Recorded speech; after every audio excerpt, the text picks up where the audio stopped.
attention. We had a presentation earlier on the schedule, and they're running a little bit behind, and presentation will be given by none other than our former mayor and now Commissioner of Dade County, Linda Bell. Thank you very much. What a pleasure it is to be here tonight and see all of your wonderful smiling faces.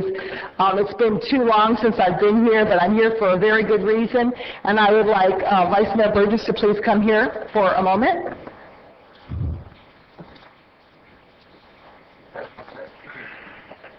We recognize John at the county in honor of him being the Family of the Year, and unfortunately, I couldn't be there to present to the Vice Mayor after being the one to call him and ask to present a proclamation to him, because at the last minute I was invited to a ceremony celebrating the Platinum LEED certified building in Palmetto Bay.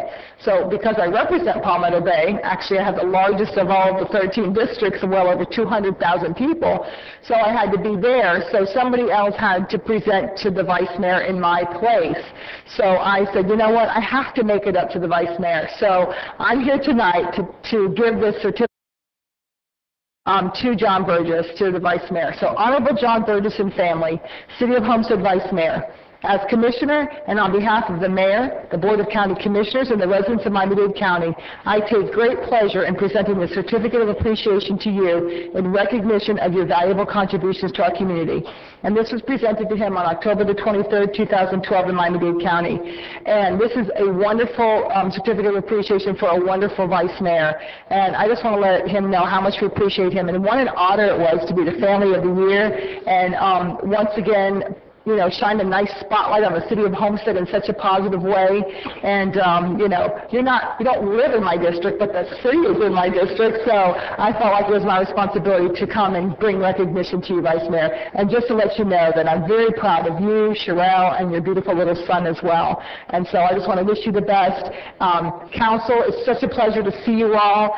By the way, if you'd like me to come back at any time and give you an update on the county and what's going on, especially with what affects Homestead, please let me know. I'd be more than delighted to come and present to you. And by the way, everybody in the audience, I know many of you, and it's such a pleasure to be back here and see all these faces. It's just kind of like old home week. So I'm spent so much time downtown, and actually I raced like a mad woman to get here in time for this meeting because I've been downtown all day. So anyway, I'm off to another meeting. Anyway, it's very, very good to see you all. Vice Mayor?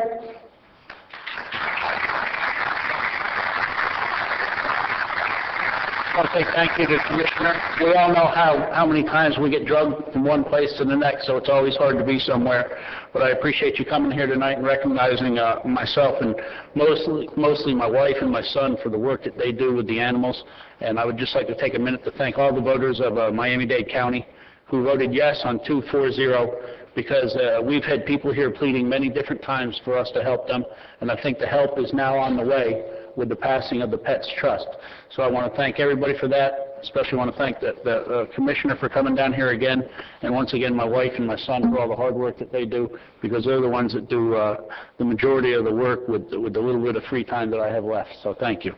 Thank you, everybody. Vice Mayor, it's my pleasure. Isn't that always the way? The woman does all the work, and the man gets the credit. It's just the way it goes. Anyway, I was the sponsor, by the way. Commissioner Salahin and I, we were the sponsors of the Pets Trust item on the ballot. So the fact that that passed is really delightful to me, especially being a sponsor. So now we have to get busy and put the legislation together that governs the Pets Trust. Anyway, God bless you. It's such a pleasure to be here, and Godspeed to all. Have a wonderful meeting. Thank you, Commissioner.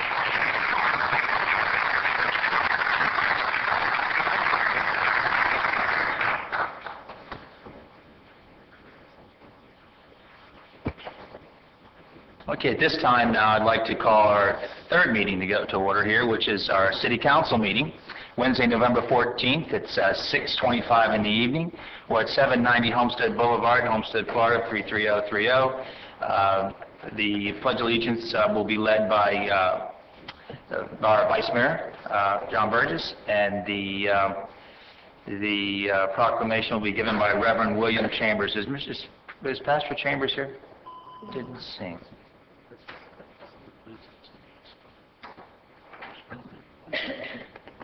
McGill, would you like to do it, McGill? Okay. Would you all please rise?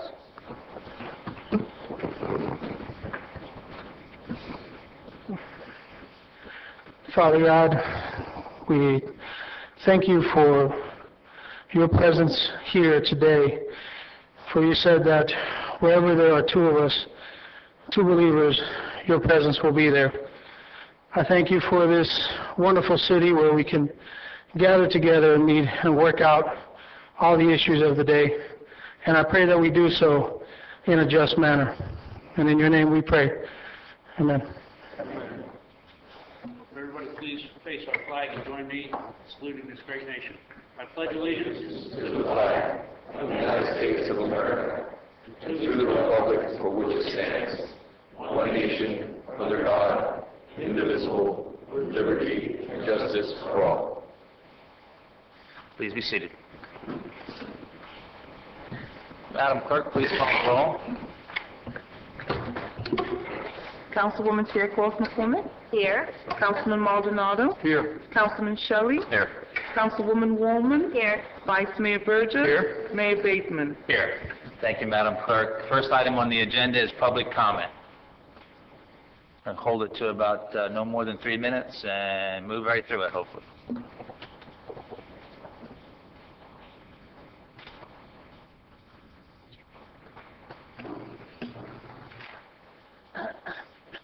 V.L. Kadaya, 1920 Southeast 17th Avenue, Homestead, Florida, 33035.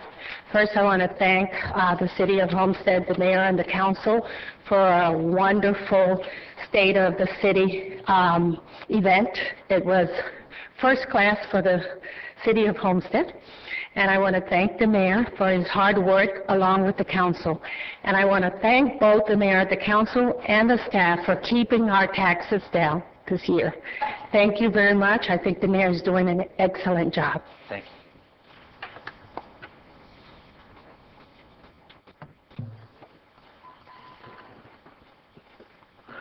Good evening, everyone.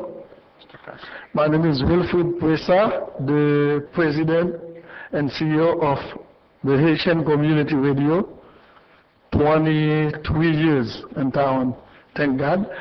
And the reason I mentioned the radio station, because Mayor Bateman, he's the one who helped me to have my first license to become a legal down here.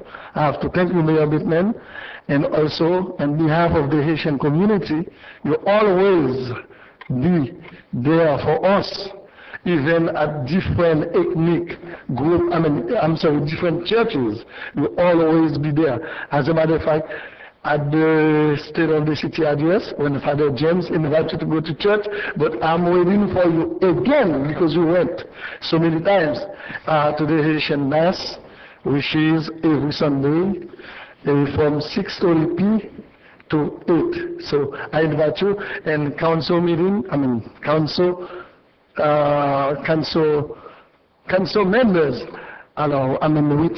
I thank you very much because all of you always be there for the Haitian community. Thank you very much, and I look forward to be working with you, and then from now and continue, never stop. I wish you good luck, God bless you, and God bless the City of Homestead. Thank you. Thank you. But let me correct that for the public. Father Jim blew that out of proportion. I might miss once, maybe twice a month. I don't miss church that much. In fact, I go to 2 churches. I'm waiting for you on Sunday in the Haitian Mass. Okay? You got it. Thank you. Thank you, sir.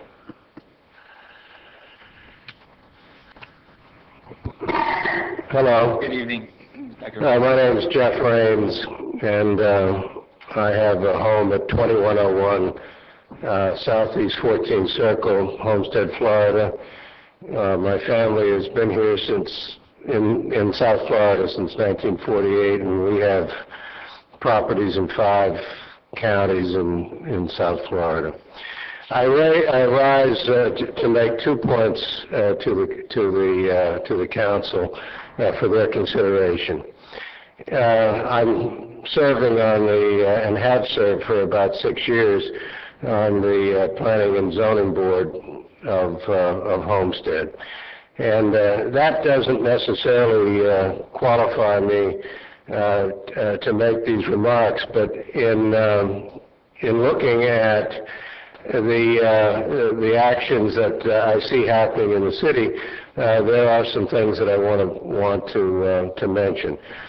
First of all, I think there's a culture within the city of Homestead to hire people outside of Homestead. And I think this is a serious mistake. The culture is that the people of Homestead are not qualified and do not have the appropriate education and experience to carry out these jobs, which I don't think is the case. There may be many individuals that aren't, but there are many individuals that are qualified here. It is a huge mistake to hire people outside the city when somebody in the city can be employed. We write a check, hand them the check, and they head to their homes wherever it may be. If you hand them a check from the city and they go down and purchase things in Publix or Sedano's or somewhere along Chrome Avenue, this is a positive for the city. And this culture has to change. I don't have all the figures, but Mayor, you do, and the council does. I would challenge you to look at the last approximately 40 hirees. You'll find that virtually none of them come from the city of Homestead. This is a serious issue, and it ought to be looked at. If there's a difference in opinion between the council and the administration, it ought to be solved. You should provide the vision, and the administration should provide the means to carry it out. And I don't think that's happening here. I would challenge you to have more vision, and I would challenge you to be more responsive in terms of management of the administration. There are other issues as well. Being on the planning board, and I'll just take one more minute. I want the people in the audience to know that the amount of money that we spend now in this city for planning and zoning is approximately twice what we spent only 2 years ago. 2 years ago, we had a full-time director of development. Now we have, and the prices and the cost of this has doubled.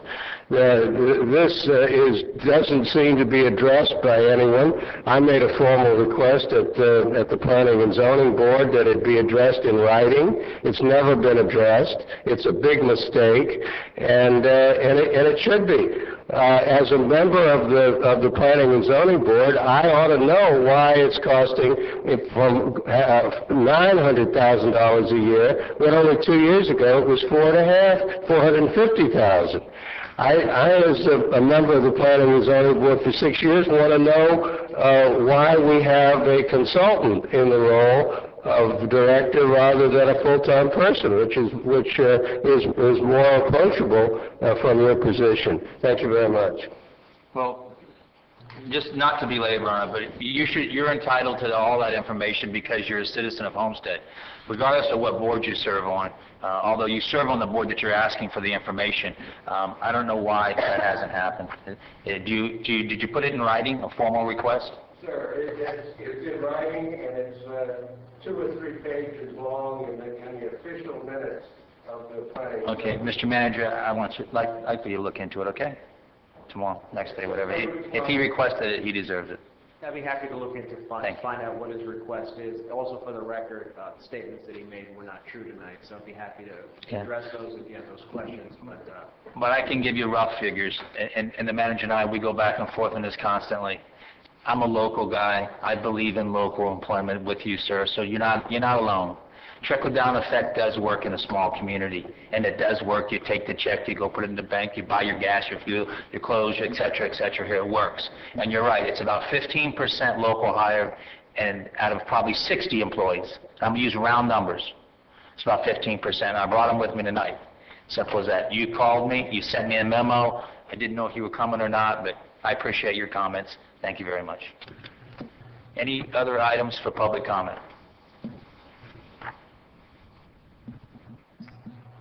And to follow, just real quick before she starts, we are going to move into a charter review the first of the year. I've asked the entire council to start looking at the charter now through the holidays if they get time, so that at the end of the first of the year, we can actually move into a full-fledged charter review. And maybe at that point, there are the consensus to pull together some form of avenue that allows hometown people to get a harder look than we're giving them right now. So that's the best I can offer you right now. Good evening, everyone. I'm Romanita Ford, 1202 Southeast 16th Avenue, Homestead, Florida, 33035. And I'm coming on a different note. I come to commend you guys. I come to say thank you. It was years ago, it's been 10 years now, when I met Judy Wallman, and she embraced me. But the reason I moved to Homestead, because it reminded me of Alabama. I'm a Southern girl. So when I wave, you guys wave back. And I just want to commend all of you for doing such a wonderful job. Roscoe Warren may get a little angry, but your speech was dynamic. The venue was great. The state of the city was really, really fantastic.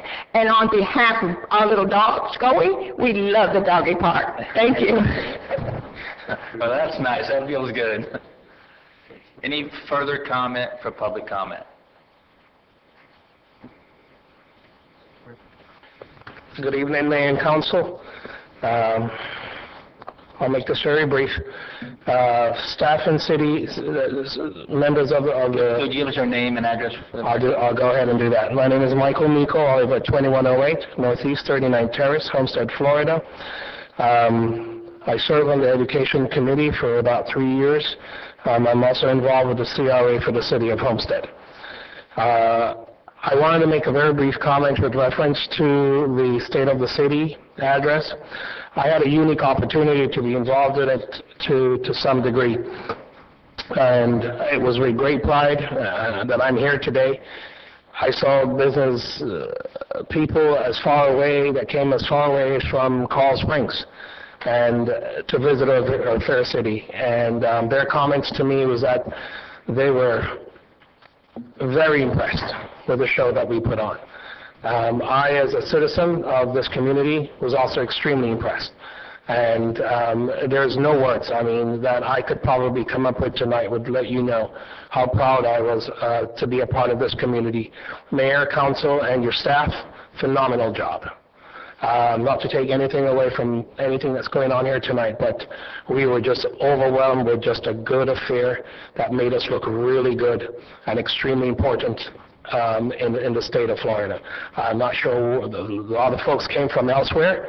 I know 2 community leaders and a strong business associate in Coral Springs that came and go la-di-da, and they were just like, wow. This was really nice. Good show. Thank you very much for your effort, your hard work, and your commitment. And we're behind you the whole way for everything that you do. But thank you so much for all your hard work, for yourself and for your staff. Thank you. Thank you, sir. Okay. Any final comment before we move on? Okay. Next item on the agenda is additions, deletions, or deferrals. Any additions, sir? Okay. Consent it. Mr. Mayor, I'd just like to request, as you know, we had a very good ruling last week in the litigation involving Joanna Faddis versus the City of Homestead, and I'd like to request an executive session when the clerk can schedule that so we can discuss where we go from here. Okay, Madam Clerk. Thank you. Thank you, Richard. Consent agenda. Move it. Thank you. Second. Second. Questions or comments? All in favor? Aye. Nays? Item carries. Public hearing ordinances, land use items, etc., quasi-judicial public hearing. Yes, please be advised the following items on the agenda are quasi-judicial in nature. If you wish to comment upon any of these items, please indicate the item number you would like to address when the announcement regarding the quasi-judicial item is made. An opportunity for persons to speak on each item will be made available after the applicant and staff has made their presentations on each item. Swearing in, all testimony, including public testimony and evidence, will be made under oath or affirmation. Additionally, each person who gives testimony may be subject to cross-examination. If you do not wish to either be cross-examined or sworn, your testimony will be given its due weight. The general public will not be permitted to cross-examine witnesses, but the public may request the council to ask questions of staff or witnesses on their behalf. The full agenda packet on each item is hereby entered into the record. Persons representing organizations must present evidence of their authority to speak for the organization, and further details of the quasi-judicial procedures may be obtained from the clerk. In accordance with Code Section 2-591, any lobbyist must register before addressing the council on any of the following items. At this time, council members must disclose any ex parte communications they've had concerning any of the following agenda items. Hearing none, at this time, the clerk will swear in any persons who wish to testify on any of the quasi-judicial items. Would you please stand and raise your right hand and repeat after me? I state your name, hereby swear or affirm that the information I present shall be the truth and nothing but the truth, so help me God. Thank you. You may be seated. Okay, item tab 2. So car number 609. Yes, tab 2 is the second reading of an ordinance of the City of Homestead, Florida, considering the request of Professional Care 1 Inc. for rezoning of 2 parcels totaling approximately 10.14 acres from Agricultural District AU to Hotel, Motel, and Institutional District R4 for property located south of Campbell Drive, 312th Street, west of Southwest 147th Avenue, and east of Southwest 152nd Avenue, and north of the C-103 Canal, is legally described in Exhibit A and providing for an effective date. This is second and final reading. Mayor, I'll move that. Thank you, sir. Second. Second. Thank you. Staff report. Yes, sir. Staff recommends that the mayor and council approve the proposed ordinance requesting the rezoning from agricultural use to hotel and motel. The applicant intends to develop an assisted living facility and a nursing home complex on the undeveloped parcels upon approval of the requested zoning. Again, this property currently has an agricultural zoning designation, a future land use designation of LRU. The applicants concurrently filed application 2012-30 to amend the future land use designation of the parcels to light commercial use. The Hotel and Motel Industrial District R4 does permit hotels, motels, hospitals, clinics, churches, schools, daycare centers, assisted living facilities, and community residential homes. And again, we recommend approval. Thank you, sir. Questions from council? Hearing none, I'll open the public hearing. Questions from the public at this time? Hearing none, seeing none, I'll close the public hearing. Any final questions from council? Mr. Mayor, Oh, sure. I'm Sandra Lynn for the applicant. Typically, when it goes that smooth, nobody wants to speak. 830 North Chrome. We are asking for this and one other hearing tonight, but we also have a whole package of applications coming in, and we don't want a final approval on any, so no resolutions issued until all 9 have been approved. Because of the contract, we don't want it rezoned unless, in fact, everything goes through on us. Okay, that's legal to legal. Could you give us a... Well, Another version. if they're not, there's another application, which is the future land use map, which you're going to hear a request to change the future land use map. This ordinance, the rezoning, is effective upon the future land use map amendment. However, the effective date will be shortly following this meeting if you all approve the rezoning. So what I would suggest to the applicant, if they're not ready to get the rezoning on the property or seek an approval on the property and have this property effectively rezoned or flumed, then we should not be moving forward. It should be deferred. Ma'am, you may want to request that, We went through this process with planning and zoning and explained to them that we wanted to start, they suggested we start these 2, and that when they got to final hearing, and because one of them took 3, that we at that point in time not go forward with the final ruling, but they asked us to put these in, and we've done that. So whatever needs to be done now, not to get the resolutions issued until all 9 applications have been approved, needs to be done, and I'll request whatever that is, but this was what we were asked to do. So I think that based upon the request of the applicant, that in this item, and what is the other item, James? This is This item in tab 4, which is the corresponding future land use map amendment. Right, should be deferred. To defer, we don't have a date certain, but when their site plan, the associated variances or other applications come through, we can hear second reading on these items as well as those items. Okay, I appreciate that. Thank you. So those two items will be deferred. If we could have a motion. A motion to defer? Motion. Second. Okay. All Thank in you. favor? Aye. Nay? James, what is the tab number of the other item? Tab 2 and tab 4. Carl, under legislative matters, tab 4 is the corresponding future land use map amendment. Thank you. Okay, thank you, Ms. Lynn. Right. Tab 3. Yes, Mayor. Tab 3 and tab 14 are related items. Tab 14 is the general use impact agreement that goes along with the special exception being requested in tab 3. I would recommend and suggest that you hear tab 14 first and then take tab 3 under for consideration. Okay, we're going to hear tab 14, car 674.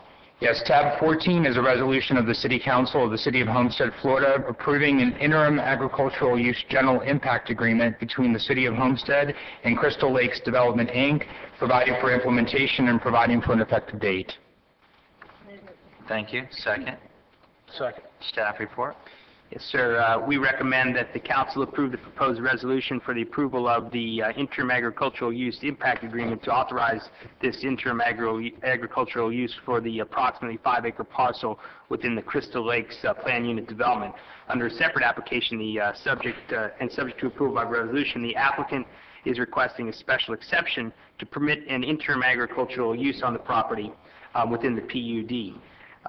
Pursuant to Section 30-532 of the Code of Ordinance, properties zoned PUD may be authorized for interim agricultural uses by special exception. Section 30-532 of the Code also provides that the general impact agreement shall be required between the city and any property owner seeking the special exception to permit to allow interim agricultural uses. The interim agricultural use impact agreement addresses applicable mitigation terms and conditions related to the temporary ag use on the property. The applicant intends to use the property for a temporary potted plant nursery. Okay, questions from council? Mr. Mayor? Yes, Mr. Just a quick question. This is over near Oasis? Is there Yes, sir. Is there a good buffer between this and, say, the first residential homes? Because I noticed here that it says that essentially this is just an overflow. I just was curious about if they do any kind of pesticide spraying or anything like that, the effects that might have on the nearby residences. Because I didn't see it not doing pesticides, but it does says all that would be is an irrigation pump and storage, which is fine. That doesn't seem to be much of a problem. But if they're going to do any type of spraying or anything like that, that might be something I just wanted to make sure. Okay, I will have to check on the buffer. I'm not quite sure if the adequate buffer exists, so I'll double check it. The applicant, yes, sir. The applicant is here, so I'll let him. Perfect. He's more familiar with the actual property. Hi, Ed Pozo, Crystal Lakes, 9260 Sunset Drive. The answer to your question is that C103 canal between, on the south edge, buffering the parcel and the houses. And then on the north, you have Campbell Drive. On the west, it's 147th. And then on the south, on the east is 147th. On the west is the 30 acres that the Baptist Hospital owns.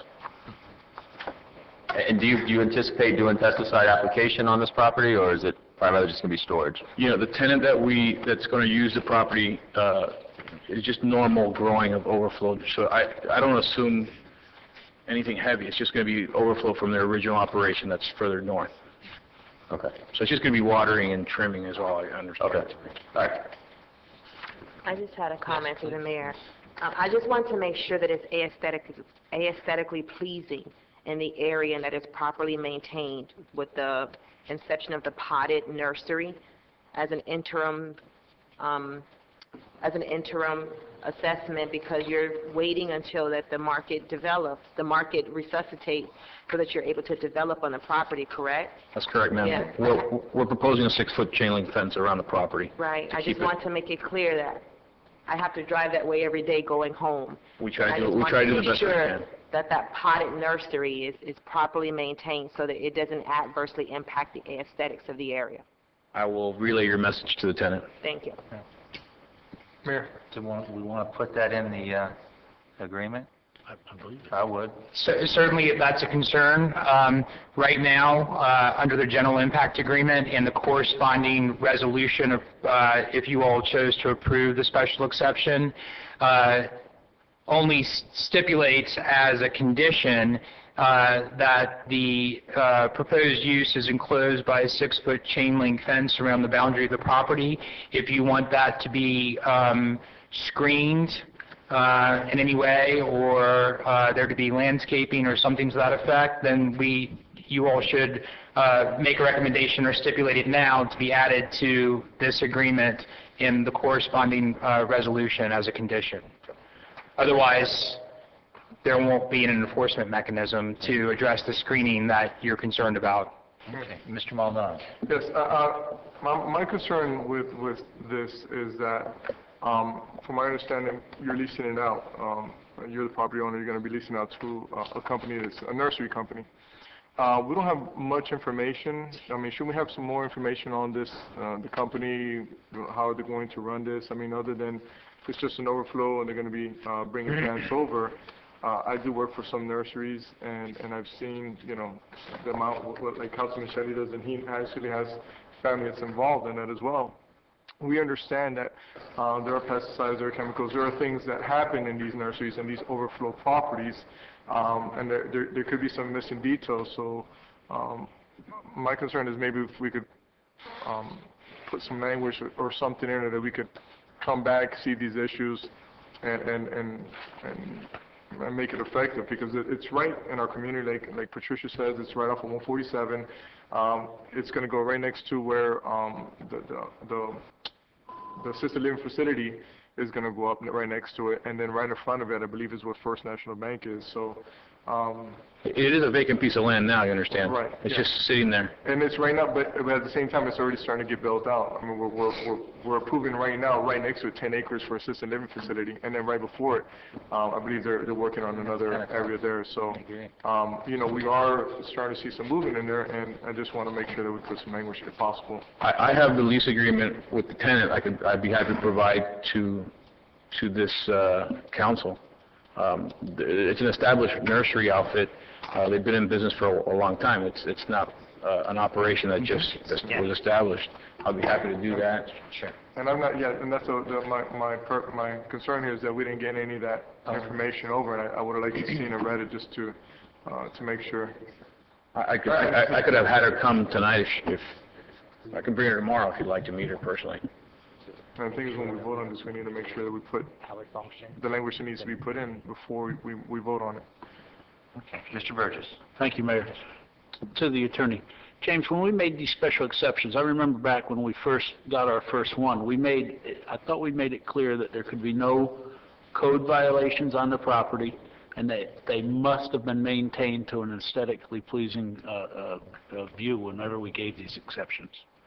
So wouldn't what we're kind of asking for, isn't that already written up in the special agreements, special exceptions? In each one of these general impact agreements, depending on the proposed agricultural use that the applicant was seeking to do on the property, we specified in the special exception approval and in the general impact agreement the limitations of what was allowed, so that it wouldn't be any agricultural use, because there's a large plethora of those types of uses and may have different and various impacts associated with those uses. So we've looked at each individually, and based upon the proposed use on the property, put limiting language addressing just that specific use, and provided appropriate conditions to mitigate. So in some cases, we may have had a few more conditions that address that issue. Property maintenance would fall under the general code enforcement issues of property maintenance. But if there's something specific that you all would like to address or like us to look at, we certainly have the ability to add that as a condition in both this general impact agreement and the corresponding special exception. Thank you. And just to follow up, I know along 152 to the south of 328, we gave an exception to some people that put potted plants in there, just to the south of the sales center. And I'm very thankful that they're there, because they take and they cover up the back of the condos that are there with vacant land, and it makes that, as you drive down 152, it makes it very pleasing. I mean, there's palm trees and gumstras, or however you pronounce that. I never pronounce that. Angumstrum or whatever they are, that are in the pots and look and are aesthetically pleasing as you drive down that road. And we don't even have a 6-foot chain link fence up, and those people, I think, maintain it well. So, I mean, if we can get them to follow the same standards as seen over there, I think it actually helps out, other than just seeing a blank field sitting out there with overgrown weeds. Is all I'm trying to say. If it's done correctly, it does help. Mr. Vice Mayor, Mr. Mayor, the resolution currently provides certain limitations on what they can do on the property, that no wholesale or retail sales shall be permitted from the property, and be enclosed by a 6-foot chain link fence around the property, no livestock on the property, because that was an issue many years ago. Remember, we had that. No storage or handling of hazardous materials on the property. No loading and unloading takes place. It has to take place within the site, not on 147th Avenue. No identification shall be, no signage posted. And it sounds to me like you'd like to add an extra condition to the resolution, which would be the next item, which says that the site shall be maintained, so shall be properly screened, so that it makes an attractive appearance from the adjoining areas. Or do you want more than that? I just got a quick question. I know, Councilman Walden, I know you want to go in there. The meeting with, just draw a blank, the last meeting that they have, did they ask for like any coverings, any shrubbery or, something that, screening that will go around it? Was that, right now it just says it's a 6-foot chain link fence, but if you want, you could say that you could add to it. At least get a screen. A condition, it could be a screen from view or something. They screen the fences with like a kind of a green film that goes around the chain link fence. I think it's not going to be much. I mean, don't want to say start putting plants up. We don't know how long they're going to be there. Okay. So, James, when we do the resolution, let's add that as another condition to the resolution, so we're not adjusting the agreement. Does that make sense? Okay. So, if we can... I want to say something first. Ms. Walden. Thank you, Mayor. I have a little different feeling on this, and that is that I was going to bring up the same example that Vice Mayor brought up with the nursery that I go by every day, and I am grateful that it's there because it does hide a lot, and it's very pleasing to the eye, and there's nothing fancy, there's no fence, there's nothing, but it's beautiful plants and shrubs, and it's not always, there's not always, sometimes there's a little higher grass, sometimes there's not, but I'm just very cautious about treating everybody fairly, and if one is treated one way, then the other should be treated the other way. So you're already agreeing to do the 6-foot fence, correct? Yes, ma'am. So I have a problem with requiring this applicant to do more than other applicants that are already in existence, and we don't have any complaints about them. I've ever had a complaint. So that's your district. So I don't know if you've had any complaints, but I'm just cautious about not treating everybody fairly. And I know you're standing up there saying, well, I'll do whatever you want me to do. Well, I appreciate that. And we just want to be good neighbors. I mean, the last thing we want to do is be the ugly one or the ugly duck. And that tells me you're going to be a good neighbor. But I'm just concerned about the others in the community, and what's going to come forth to the next person. And then if we require more and more and more, then do we go back and look at the others? I mean, it's just something that concerns me. I believe in being fair as well, but I do believe that location makes a big difference. It makes a huge difference. In Park of Commerce, where they've got some landscaping in there, it's far different than where your property's at. I mean, they're going to spend about $60 million over there in 2 huge towers. and I just don't think it's fair to them if it's not spotless. It's just not fair. So I disagree with Ms. Wallman on that, because I do believe it depends on where you're at. If you're in Park and Commerce, you're off the beaten path, it's an industrial area, maybe a little different. But out there in front of everything, where the footprints are starting to really fill up fast, I think we should have something that protects us. Mr. Mayor, to add to you, I hope to be in a footprint as well sooner than later. Yeah. You know, the reason we're applying for this is because of the economy. I mean, we've been paying the tax on the And how property. many years is the lease? We It's don't have that. You know, I got to look through my notes. I think it's like a 3+2 lease. 5 years. Yeah, it's a 3 with the option of 2 more. I believe that the interim use is good for 5 years. So The resolution provides 5 years. Right. So That's just too long for me, and based on how fast I see things happening in Homestead. That's my own opinion. I hope you're right, because I like to develop it. No, it's... I'd rather be developing it than... Councilman Shelley. Yeah, the only thing I have concerns about is I echo all of my fellow colleagues here's concerns about the aesthetics, and I think that's critical, but I also, from the dais, it's hard for me to then pick what should be done and what would qualify as aesthetically pleasing. So I don't know if this is one of those cases where it'd be better to put generalized language in there that gives staff and us power to dictate what is and what is not aesthetically pleasing in the future as things develop, versus saying they have to have shrubs, or they have to have this fence, they have to have a green screen, and then it gets up there and we all go, I don't think that's as nice looking as we anticipated. And so I just, that's the only concern I have, is putting all these very specific requirements tonight versus putting safeguards in the resolution or the agreement that gives staff and council the ability to make it right over as things develop. So that'd be my only caution. Mayor? Yes, Ms. Wall. I just wanted, for the record, I don't know, maybe there's another nursery, but the nursery I was talking about, and I don't know which one you were talking about, Vice Mayor, but is not in the Park of Commerce. But I'm going to vote with the majority here. I mean, I agree that we want the city to be as beautiful as possible. You know, I just wanted to say that we maybe need to start looking at other, you know, in the past, some of the things that we've done, and take a look at it. Okay? Thank you. Appreciate it. Mayor, just one more item. Yes, and, please. and the green, the reason I said the green fencing is because, in our, I think Julio would know that our plants that we have these fences in some areas. Matter of fact, right next to Outback Steakhouse, we have an area that's ours that has, I guess, power or water or some type of pump, something there that has a fencing around it. Before you get in trouble. Outback? Well, sorry, Longhorn. Longhorn. Yes, all right, Longhorn. So, but anyway, it's right down the street. There's that fencing there. So, just so you guys understand, if you've seen it, if you've gone by, you'll see it. It's a green fencing. So, sorry, Longhorn. I love you guys. If I might just may help you out a little bit in your thought process.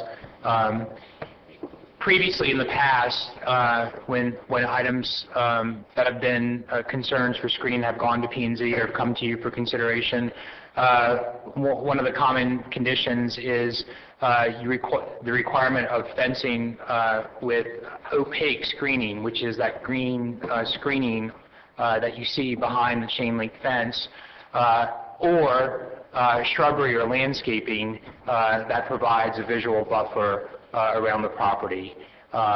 Oftentimes, you might have a berm with landscaping as well. So those are the three most common conditions that we would place on development applications, or that you all have in the past with respect to development approvals when you're concerned about screening or aesthetics from adjacent or neighboring properties.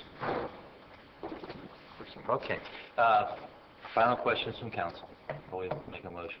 I have one question. Go ahead. That 5-year lease that you have with the tenant, if you see the economy changing and you want to start building and developing, do you have an out clause in your contract? Absolutely, ma'am. Yes. Okay. Yeah. Have the attorneys seen the contract? You haven't seen it? No? Okay, well, I'm just asking, and it's on the record now, so that way we have proof that you do have an out in there. I do. So that you could start. I do. Okay, thank you. Quick comment for Yes, this. Mr. I kind of like James's idea there, is if they could put trees up along that suited the city, and we approved of them, 4-foot tall trees or whatever, that we're going to grow. To me, that would make me comfortable, and I think aesthetically, it's even better looking than putting the green stuff up. And it also, I don't know, there's a whole lot. I think that green stuff with the wind after some time Yeah, looks terrible. Yeah, I mean, and if kids get in there or whatever, and it starts tearing up or whatever with sun. So I would like to see, and my suggestion is, if council would like, is that we have them, that when they plant, if they're gonna be in potters, that they run them down the edges and make sure that it looks like it's a well taken care of piece of property. I agree. Yeah, and again, and put this on the record, if one of your code enforcers goes out there and sees something, then, again, we're willing to work with them. I mean, if they've got the stuff in pots, they can easily move them over there to, hopefully to make it look good. If you look at Would 137. would he have to make that a motion, or just add in there, or? 137. You want to do that the agreement's been signed, so we just add it to the resolution. Doesn't that take care of it? Yeah. Okay, so you can pass this item, which is the agreement the way it is, and when you come to the next item, which is the resolution, we'll add it as a condition. Okay. All All right. Any final questions from council? Hearing none, seeing none, I'll open the public hearing. Questions from the public at this time? Hearing none, seeing none, I'll close the public hearing. Final questions from council. Madam Clerk, call the roll.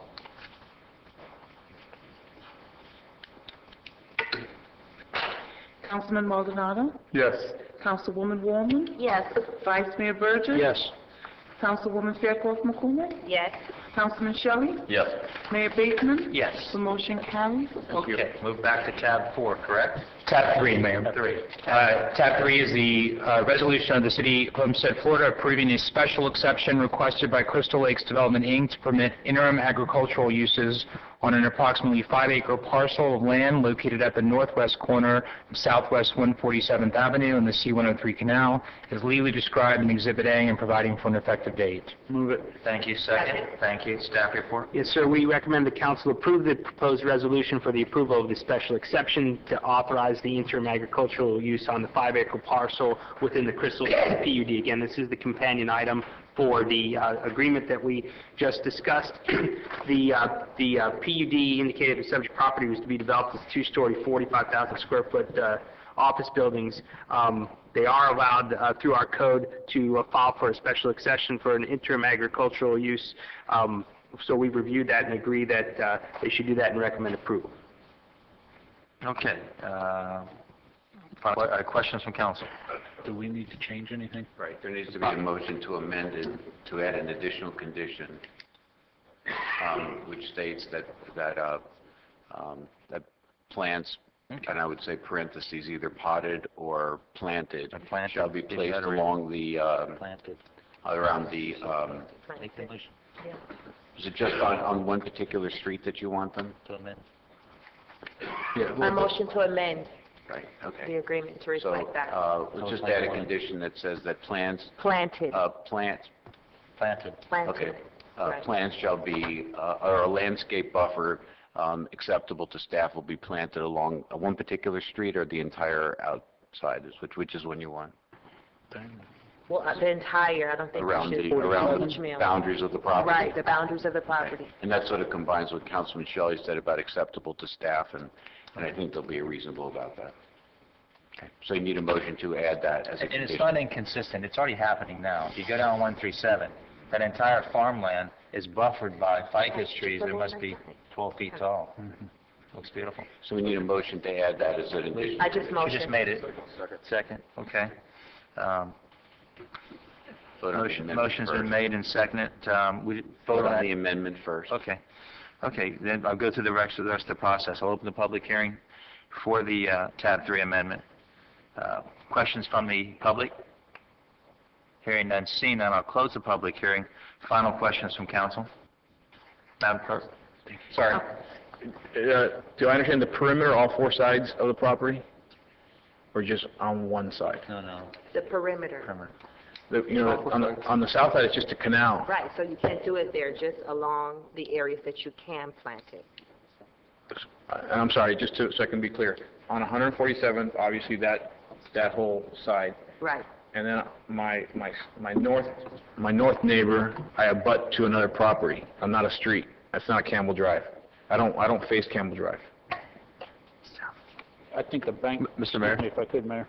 That would be like the bank. Yes. I think the bank property sits in front of your I think the bank is an out They parcel. redid everything? Yeah, that's an out parcel, and I think there's like an L piece there, and I'm behind that L piece, so I'm not sure if you... Show it. I'll make sure you don't see it from the street, how's that? Can we say that? That I'll make sure it's not visible from the street? Well, what does that cover, two sides? Well, it's just one side, because my west boundary will be the new ALF that's proposed. My west neighbor would be that 30-acre parcel that the hospital owns. So I only front 147th Avenue, Well, that's the technically. one, that's the one I'm concerned about, because I don't want your new neighbor to look at that operation there. The one on my west boundary of my property? Is that what we're talking about? That's Your west boundary is not what faces those two new towers. That, I look at it that your north boundary would face them. Is that not right? No, that's not correct, sir. I believe, and maybe I'm not doing this right. Wish we had a site plan. Here he is, right here. We might have one. Here's Campbell's, hospital's over here. 147 comes, the bank is here, and then he's back in here.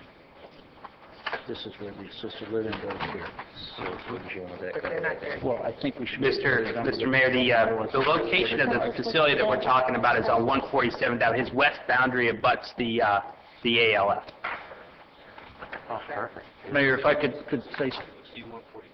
Yeah. This is Campbell here. This is my property here. This is the two parcels that I believe are... And while you're looking at that, Mayor, if I could make a comment. You know what, Mr. Mayor, this is not getting picked up on the tape. Mr. Mayor, excuse me, we can't. Well, he just really... I know, but it doesn't get picked up on the tape, the rest of the public can't hear what he's saying, and the council can't hear what he's saying. I've seen his map. I mean, my concern is that I see his argument as just from the street, but I think that some of that field is farmed a lot of the time, and so you're going to see it from Campbell Drive. You're going to see it from the public shopping center. You're going to see it from your window in Oasis as you come in and out. So I think it needs to be the perimeter to guarantee that nobody's going to be able to complain that it's not aesthetic. Can I make one suggestion, though, to help? That's because as that other property becomes built out next to him, if he plants on that side, that stuff may all get destroyed on him as they go out there and do that property line. So to me, it would make more sense for him to be able to put potted plants on the west side at least, because if he plants them, right, if he plant on the west side at least, if he plants them over there, when they go to do all the digging and they get up to the abutting property lines, everything may be lost, and then it's money out of the farmer's hand that possibly might be sold out. That's just my suggestion and my thought. Thank you. Mayor? Yes, ma'am. I would agree completely with that, because they will be destroyed. Well, So... I disagree with that, because I think you're on the property line, and they're not going to dig on the property line. There's a setback in every case. So I don't. You know that. And building. Man, I see that where maybe the shadow can get cast after 1 o'clock in the afternoon might. I don't know. We got it. It's so difficult. You know, I mean, your majority... I'm ready for a vote. Aesthetically pleasing. Surround. Want to add before we go on? Is this for everyone else? You want to add before we go? We can't, we're not picking this up on the microphone. Okay, so the motion is still by Patricia Fairclough McCormick that is surrounding the perimeter. Right. I second Suppose it. that. He seconded the motion. Supporters will vote it up or down. Madam Clerk, so we had it open, back to council. Final questions from council? So first we vote on the amendment, which is her amendment, and then the motion, if it passes, the motion as amended, the resolution as amended. So, roll call. Councilman Maldonado? Yes. Councilwoman Wallman? Yes. Vice Mayor Burgess? Yes. Councilwoman Fairclough McCormick? Yes. Councilman Shelley? Yes. Mayor Bateman? Yes. The motion carries. Thank you, Madam Thank Clerk. you. Okay, now we need to vote on the item as amended, correct? Correct. Madam Clerk? Councilman Maldonado? Yes. Councilwoman Wallman? Yes. Vice Mayor Burgess? Yes. Councilwoman Fairclough McCormick? Yes. Councilman Shelley? Yes. Mayor Bateman? Yes. The motion carries. Okay. Tab 4 we've tabled, right, or move? Yes. Yes, Mayor, we've deferred. Okay, tab 5. An ordinance of the City of Homestead, Florida, amending the budgets for the city for the fiscal year beginning October 1st, 2012, and ending September 30th, 2013, by increasing the total budgeted revenues and expenditures by $500,000, providing a repealer, severability, and an effective date. This is second reading. Move it. Thank you. Second. Thank you. Staff? Staff recommends the mayor and council approve the budget amendment for the new City Hall fund in order to appropriate funds for the necessary engineering and professional services required to begin project construction. First reading was approved at council meeting of October 17, 2012. Okay, questions from council? Hearing none, I'll open the public hearing. Questions from the public? Questions on this item? Hearing none, seeing none, I'll close the public hearing. Final questions from council. Madam Clerk, call the roll. Vice Please. Mayor Burgess? Yes. Councilwoman Fairclough McCormick? Councilman Shelley? Yes. Councilman Maldonado? Yes. Councilwoman Woolman? Yes. Mayor Bateman? Yes. The motion carries. Thank you, Madam Clerk. Tab 6, car number 633. An ordinance of the City of Homestead, Florida, amending the City Code of Ordinances by amending Chapter 13, Health and Sanitation, to create Article 3, Regulation of Donation Drop Boxes and Donation Trailers, to provide for regulations of donation drop boxes and donation trailers used to contain donations of personal and household items, providing for severability inclusion in the code, providing for conflicts, and providing for an effective date. This is a first reading. Move it. Second. Staff? Yes, sir. We recommend the council approve the proposed ordinance amending Chapter 13 Health and Sanitation to create a new Article 3, a regulation of donation drop boxes and donation trailers. Currently, we found that sufficient standards did not exist within the city code to regulate the placement of drop boxes and donation trailers. The proposed ordinance defines both donation drop boxes, trailers, and then further provides standards for the regulations regarding the placement, the permitting requirements, the permit issuance, the zoning, the maximum allowance, the term and renewal, the maintenance, and the attendance. The regulation and standards are necessary, we believe, that for the protection of the health, safety, and welfare of the citizens within Homestead. Thank you, sir. Questions from council? Comment. Yes, sir.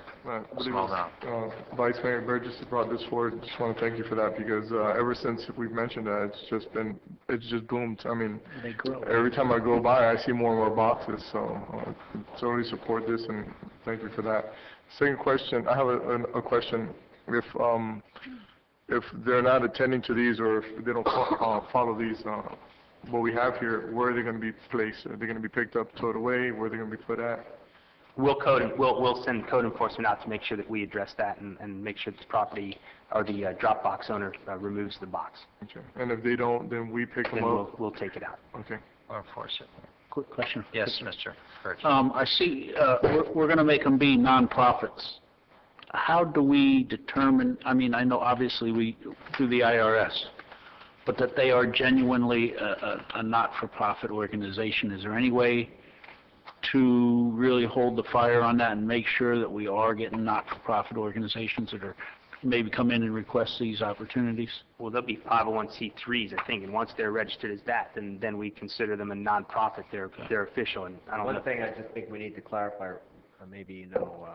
What I'm looking, excuse me, not to interrupt you, what I'm worried about is people that have these here going and starting and doing things, and then they're allowed to leave them there, and they're not really following the guidelines of a 501(c)(3) and that. I think we'd want to be careful about what your requirement is. Is it nonprofit status or is it 501c3? Because the state has nonprofit status and then the federal government has the 501c3. So we've learned that distinction recently.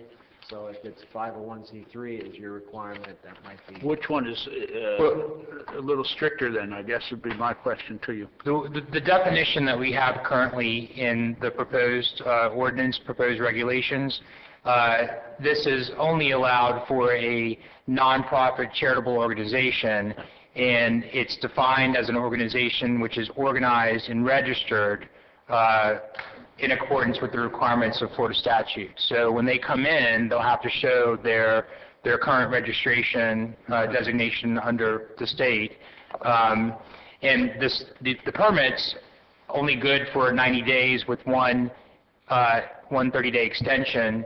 So if there is an issue you'll be able to realize it before they may come back in, or before there might be an issue with the secondary permit, because they're only allowed under this regs to have two. And what we found is that you could be an existing nonprofit status with the state registered, but not necessarily have your 501c3 status. So they're really two different things. So if you wanted to include the 501c3 status, I would say we'd need that in the we need that change. We would add that, or you can leave it currently as a nonprofit charitable organization. And if we needed, we could always come back and revisit.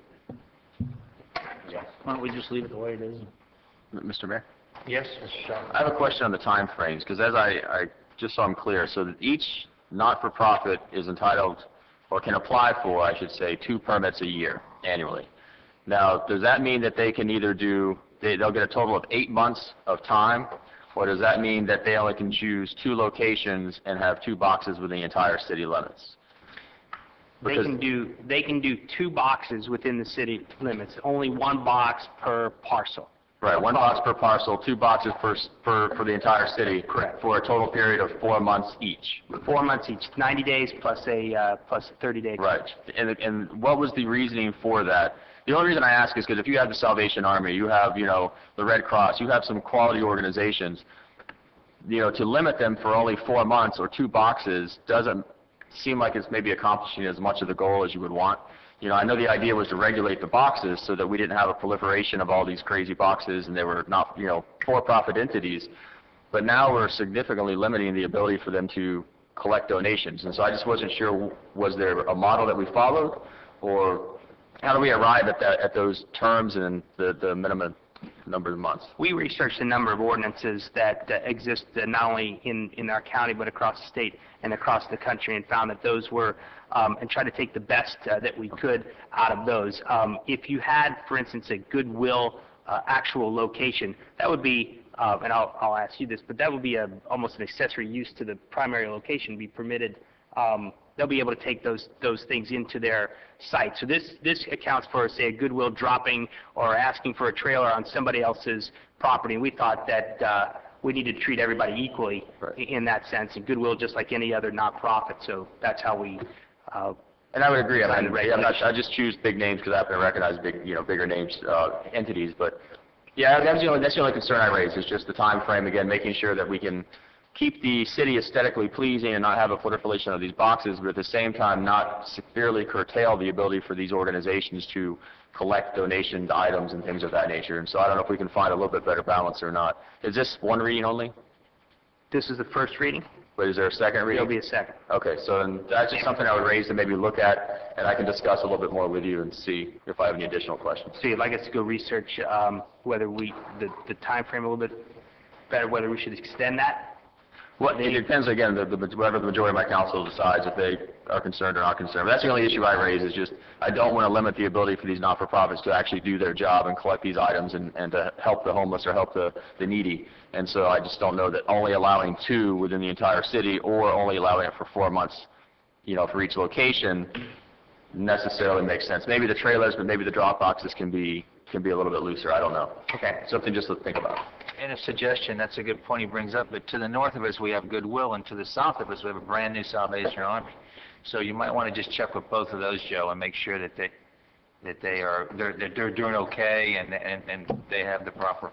We ran this by the Goodwill people and work with them on this. So. Okay. Well, Salvation Army is just to the south, brand new store, be a good place to ask. Okay.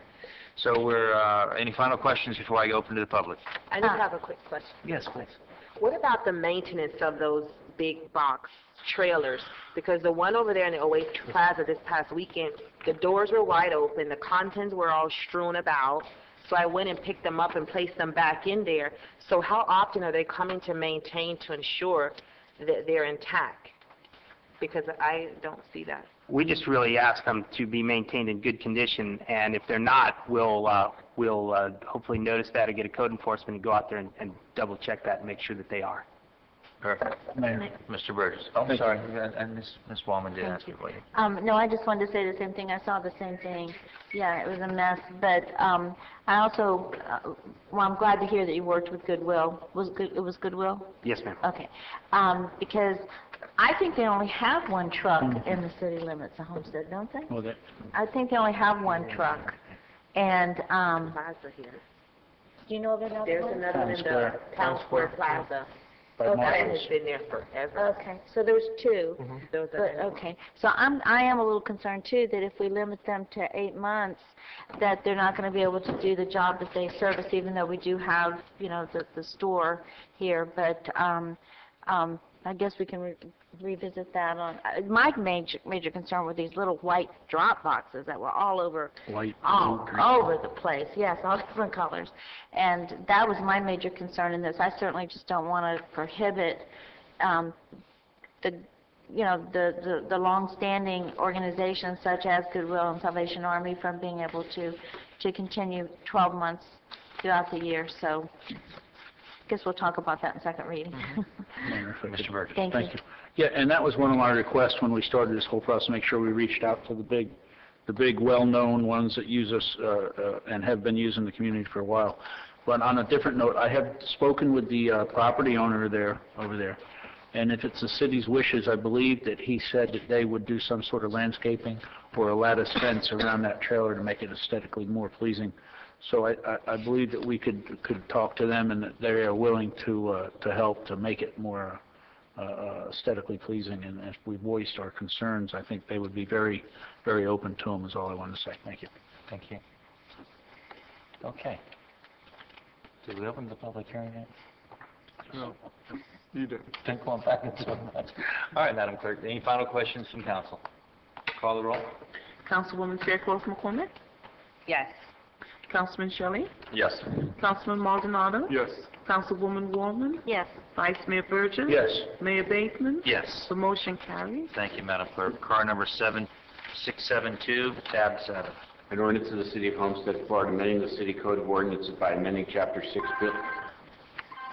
Building and Building Regulations, Article 3, Permits, Division 1, generally, Section 6-37, Contractors to register with the city after renewal of a local business tax receipt, to provide for amendments to the registration requirements related to contracting firms, providing for severability, inclusion in the code, conflicts, and effective date.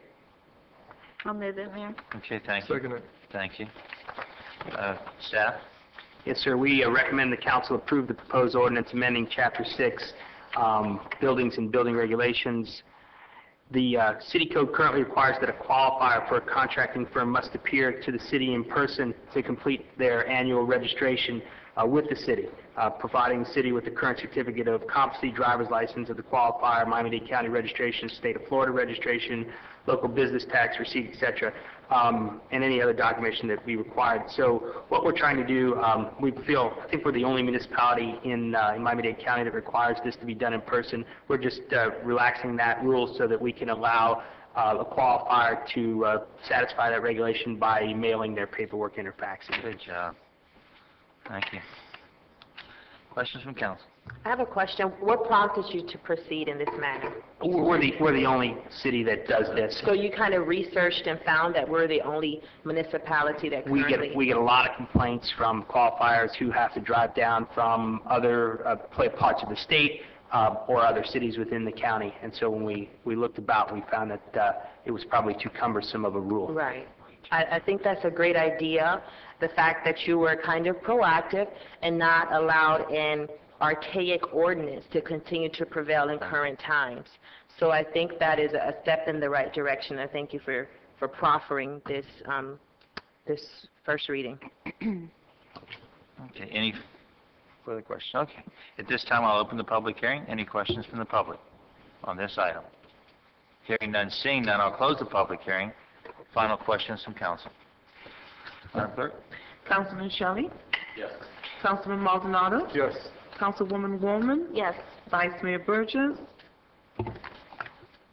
Councilwoman Fairclough McCormick? Yes.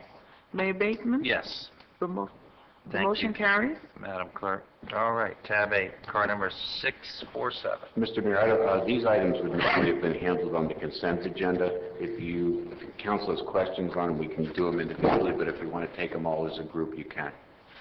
And what numbers? I'm talking about all the motions, B1 through 7. Sure, I'd say we take them all at one time. Tabs 8 through 13. I'll move it. Thank you. Second. Thank you. Staff? Just going to go through the staff on each one. Can we waive that too? We're going to be long. Yes, if you're satisfied. I'm satisfied. Say that, Mr. Manager. Okay, at this time, I'll open the public hearing. Any questions from the public on 8 through 13? Hearing none, seeing none, I'll close the public hearing. Final questions from council. Not a question, just a comment. Sure. On tab 10, I just wanted to say for the record, I really support this event. I believe it will be held on December 8th at the Senior Center. I will be there with the boys and girls and the cooking demonstration. So I'm really looking forward to that event, and I'm excited that we're waiving the use fees for that. Okay. All right, at this point, we'll call the roll for 8 through 13. Councilman Maldonado? Yes. Vice Mayor Burgess? Yes. Councilwoman Fairclough McCormick? Yes. Councilman Shelley? Yes. Mayor Bateman? Yes. The motion carries. Okay, tab 16. Thank you. Item 652. 15 first. 15, I'm sorry. Resolution of the City Council of the City of Homestead, Florida, waiving competitive bidding requirement and authorizing the city to purchase and install security systems from Aresco Technologies pursuant to City Code Section 2-411A17, exemptions from competitive bidding, providing for an effective date. Thank you. Second. All right, staff. Roby George Park currently has a solar beam detection system, however, only covers the pool area. The added solar beam system will secure the entire perimeter of the park, making it a safer environment. This improvement was previously approved by council as part of the budget hearing on September 29, 2012. Resco Technologies, Inc., quote, is exempt from competitive bidding pursuant to City Code Section 2-411.1A7, where the purchase is based on a proposal secured through a sole source vendor for goods and services that are available from the sole source only. Staff recommends the mayor and council approve the attached resolution authorizing the city manager to purchase and install solar beam perimeter detection at Roby George Park. Total purchase price, including installation, is $26,004. Okay, questions from council? Hearing none, I'll open the public hearing. Questions from the public on this item? Hearing none, seeing none, I'll close the public hearing. Final questions from council. Madam Clerk, call the roll.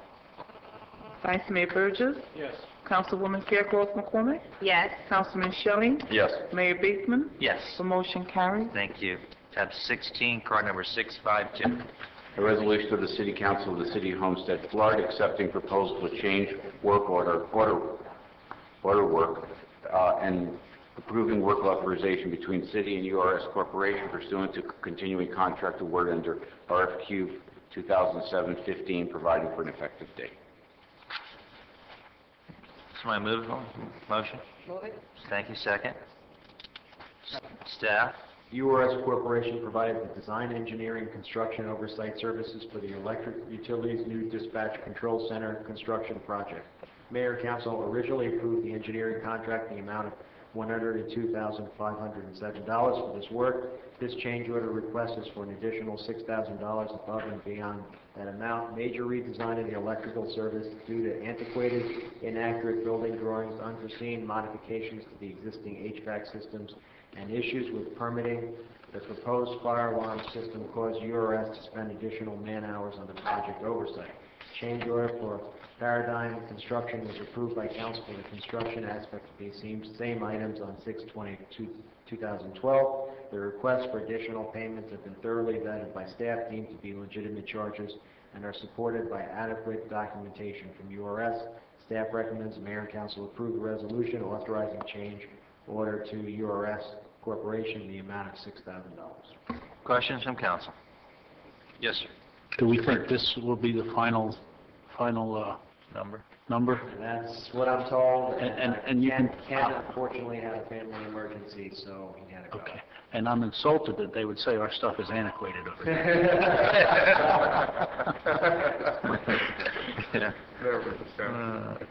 Okay, any further questions from council? At this time, I'll open the public hearing. Any questions from the public on this item, tab 16? Hearing none, seeing none, I close the public hearing. Final questions from council. Madam Clerk? Vice Mayor Burgess? Yes. Councilwoman Fairclough McCormick? Yes. Councilman Shelley? Yes. Councilman Maldonado? Yes. Mayor Bateman? Yes. The motion carries. Thank you, Madam Clerk. Tab 17. A resolution of the City Council of the City of Homestead, Florida, approving settlement of all claims made by Fredis Sanchez, Luke, Jacqueline Verona, Travis White, Natasha White, Seneca White, Calvin White, as well as a settlement of subrogation claims of USA Insurance Company, providing for implementation, providing for an effective date. Motion. Move it. Thank you. Second? Second? I'll second it. Staff report? Daydreaming.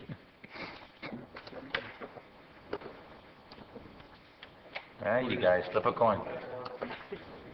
Staff recommends approval of the proposed settlement for personal injury claims and a subrogation claim against the City of Homestead resulting from an automobile accident with the City of Homestead Police Detective. This pre-litigation claim is regarding a vehicle accident that was resolved in mediation for a total amount of $67,705.25. It's a very good settlement for the city. Okay, questions from council? Okay, hearing none, I'll open the public hearing. Questions from the public on this item, 17. Hearing no questions, I'll close the public hearing. Mr. Mayor? Yes, sir. Just for clarification, these funds are being paid from the insurance? The insurance, is the insurance company paying this, or is this coming out of the general fund? Where's Carlos? Anybody? It's from the self-insurance. From the self-insurance fund. Okay. Okay.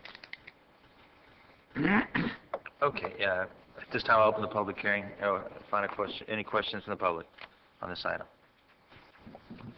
Okay, I'll close the public hearing, and any final questions from council? Madam Clerk, call the roll. Councilman Maldonado? Yes. Vice Mayor Burgess? Yes. Councilwoman Fairclough McCormick? Yes. Councilman Shelley? Yes. Mayor Bateman? Yes. The motion carries. Thank you, Madam Clerk. Tab 18, car number 653.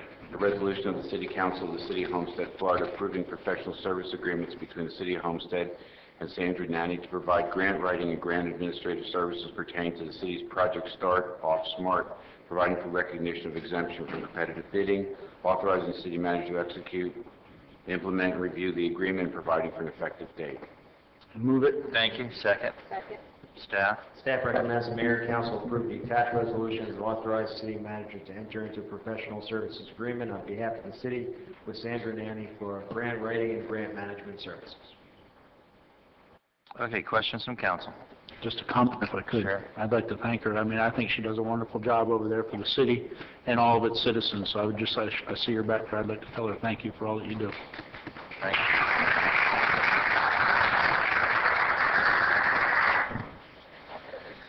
Okay, this time, I'll open the public hearing. Questions from the public? Hearing none, seeing none, I'll close the public hearing. Final questions from council. Madam Clerk, call the roll. Councilman Maldonado? Definitely yes. Vice Mayor Burgess? Yes. Councilwoman Fairclough McCormick? Yes. Councilman Shelley? Yes. Mayor Bateman? Yes. The motion carries. Thank you, Madam Clerk. Tab 19. Resolution of the City Council of the City of Homestead, Florida, accepting the grant award from Miami-Dade County for records improvement by converting paper documents, police reports, into electronic format, approving the grant agreement, authorizing the city manager to execute the grant agreement, establishing a budget, amount of $6,267 for the expenditures of grant funds, providing an effective date. Somebody motion? Move it. Thank you. Second? Second. Thank you. Staff? Staff's recommendation, the mayor and council approve the attached resolution to authorize the city manager to execute the contract agreement with Miami-Dade County Office of Management and Budget. This contract agreement is to provide overtime funding in the amount of $6,267 for scanning documents in the records division of the police department. Okay, questions from council? Hearing none, I'll open the public hearing. Questions from the public? Hearing none, seeing none, I'll close the public hearing. Final questions from council. Madam Clerk, call the roll. Vice Mayor Burgess? Yes. Councilwoman Fairclough McCormick? Yes. Councilman Shelley? Yes. Councilwoman Woolman? Yes. Councilman Maldonado? Yes. Mayor Bateman? Yes. The motion carries. Thank you, Madam Clerk. Business from the city manager. City manager. Dennis, we want to spend just a minute or two getting some feedback on the holiday tree lighting ceremony and consolidation. I know we have two of them. Dennis, do you want to mention the issue? On the, I'm sorry, City Manager, you were saying about the holiday events that we have coming up? Christmas tree lighting.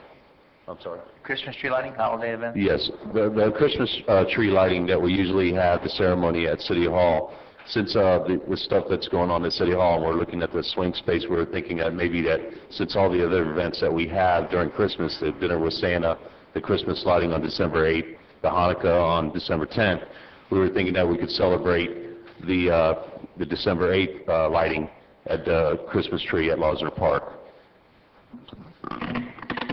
I want to make sure you were comfortable with that. If that's the case, then we just have the one. Mr. Mayor?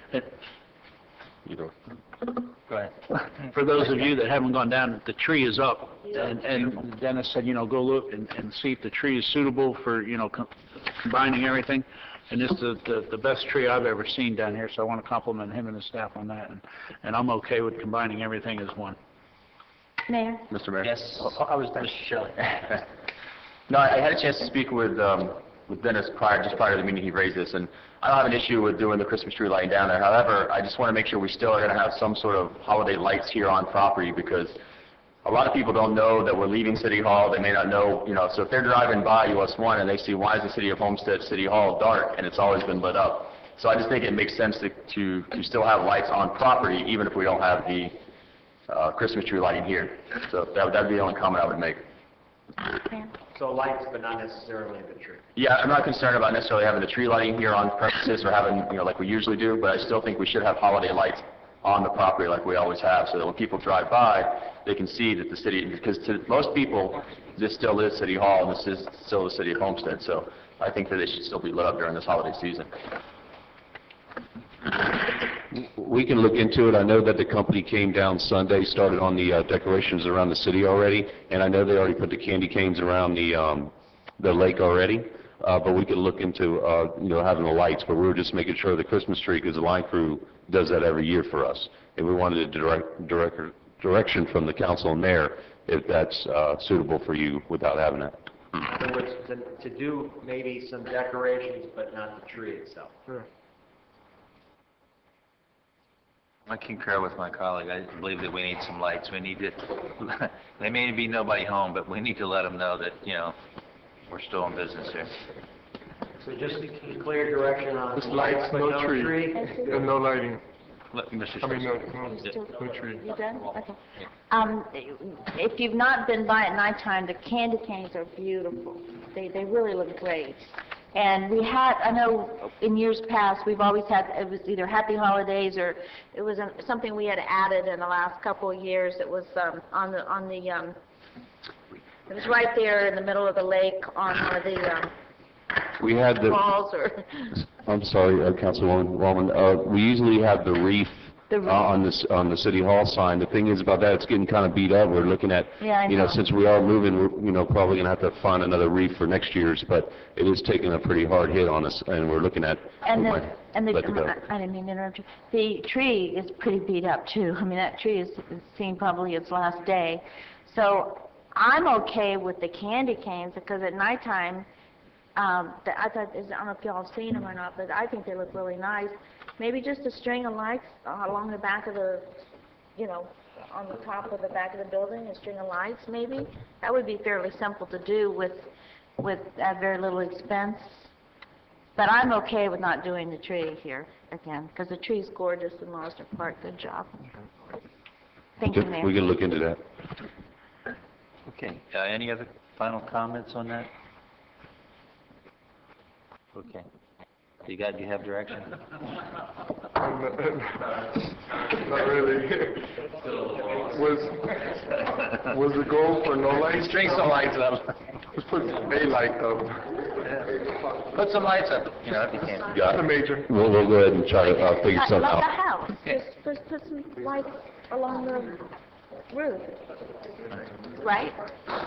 Thank you, Dennis. Thank you, Dennis. Okay. City Attorney. Okay, Councilwoman Fairclough McCormick. Yes. On this Sunday, I'm co-sponsoring an event with KW Property Management. We'll have Thanksgiving in Oasis. So I would like to invite our residents and council, if you would like to come out after church on Sunday to have a nice full-scale Thanksgiving meal with the Oasis community.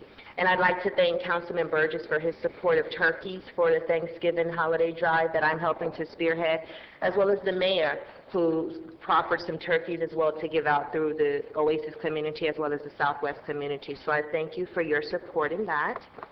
On tomorrow, the South Regional Center will be facilitating a curriculum expo to highlight the schools within the South region at our community center from 6 until 8 p.m. So I invite you to come out and speak to us administrators and parents and district officials to learn a bit more about the programs that we have in our respective schools. And then on November 6th, that was an historic night because we passed the bond referendum, $1.2 million for our boys and girls throughout Miami-Dade County Public Schools to modernize our schools and to decrease the digital divide between one school to another.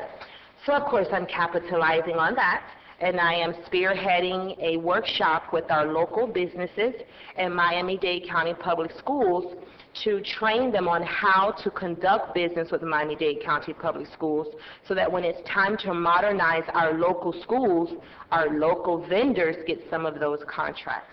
So I'm really excited about that. So it's a win-win for our boys and girls, and it will also be a win-win for our community and our local businesses. And finally, I'd like to commend the mayor on the State of the City address. It was a well-attended event, and we've been receiving a lot of good feedback from that. But in addition to it being a historic night for the state of the city, it was a special moment for me because it represented my 1 year of being sworn in as a council person. So I would like to thank all of you for your support. I know I asked you 1,000 questions and you answered them all. So I thank all of you for embracing me as the newbie on council, and I look forward to many great years sitting up here working with all of you. I have nothing further. Thank you. Councilman Shelley. Just a reminder of the races this weekend. You know, we have one of our biggest economic engines here in town is the Homestead Miami Speedway, and they have the race events Friday, Saturday, and Sunday. So those who don't have tickets, go out. They are available. Buy some tickets and join in the festivities. And it piggybacks on 2 weeks ago. We had one of our other big economic engines, being the Homestead Air Force Base, had the air show, which brought in 400,000 or 500,000 people to our community. There'll be another 200,000 or 300,000 people in our community this weekend. So just remind everybody that it's going on, and hope you all get out there and participate. That's all, Mayor. Thank you, sir. Councilman Maldonado. Thank you, Mayor. I had that last, but let me just piggyback off of what Councilman Shelley said with the race weekend coming up. Just a question. I've had this question asked, and I know that all the traffic is directly sent out, out of the Homestead. Do we have a road, or can we have a road dedicated to get any of the locals that want to come back into town, don't want to get into the traffic and kind of just get into the restaurants? Is that something that we're doing, or can we do? It's just been a concern that I've heard throughout the community, so I want to know, how you guys handle that. I know from my experience, I know I just kind of wait behind and I can get to wherever I want to, but it takes a while for that to happen, a couple hours. But we could get those, let's make sure we're getting the people fun into the town. So, is there any information you guys have that set up, or is it? Well, our biggest thing is getting people out of the city. But I'll look into that because I'm quite sure we have we supposed to have some kind of flyers to indicate that people who live in the area can get into the residence. But I'll check into that. I don't know about the restaurants.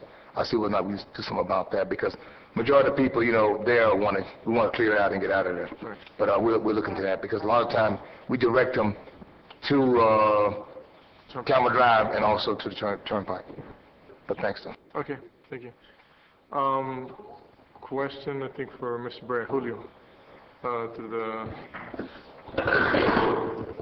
Farm Life Road. If I'm heading towards US 1, making a left on Farm Life, you know, either in the morning time or after work, I mean, we're getting a line that's backed up pretty heavy over there. Are we, who's in charge of regulating that light and making sure that we got a good flow? I mean, that light is, it takes like, you probably get like 3 cars at a time. To go to left on where the Lowe's is. If I'm going towards this one from 8th Street. We're talking North Canal, basically, North Canal. Campbell and Campbell and 166. where Lowe's is. Yeah, 162. Well, all traffic signals are under the jurisdiction of the county. What we can do is request for them to do basically what they do is a traffic count, just to make sure that the timing of the signal is more favorable to the, you know, to the major traffic that demand, either on the avenue or on the street. So we can ask for them to do that, and they will do that for us. We could, you know, maybe follow up and just give us some information. Sure, and see where we're at, because this is big back up there. And also just want to thank Miami-Dade League of Cities that gave us turkeys, as well as Vice Mayor Burgess got turkeys, so we were able to distribute some turkeys within our community. So I just want to recognize Miami-Dade League of Cities for that. I was a principal for the day, as well as vice mayor at Campbell Drive Middle School. It's always a great experience to get in our local schools and see what goes on into Patricia. My hat's off to you, and as an administrative, as the principal there, I know the hard work that you guys do and everything you do makes such a difference for the students in our community. So had a great time. I got the keys and the walkie-talkie and I went to work, so it was good. I got a question for election polling locations. Who's in charge of that? And if we need to make changes, City clerk. City clerk. Okay. I'm just you know, we know the fiasco that we had here and in Miami-Dade County in the state of Florida in regards to election lines, and I know that I was getting calls from even some of the camps, from Romney and Obama camp actually, of some of the issues that we're having going into these late polling. For instance, over at what was that? At the stadium, you know, lights went off, and there were some issues there, and so I'm wondering if we should start looking at some of our polling locations and maybe either making adjustments for them or moving them. I think right now, because under the lease agreement with Lele, I don't know if that's going to continue to be there or if we're going to move that in the future. But also over at, I know we used to have it at the YMCA as well. I have submitted an email to the elections department requesting that we relocate that polling place. Okay. And we're looking to relocate it to the Golf and Country Club, Keysgate Golf and Country Club. And also creating a precinct at Oasis, the clubhouse.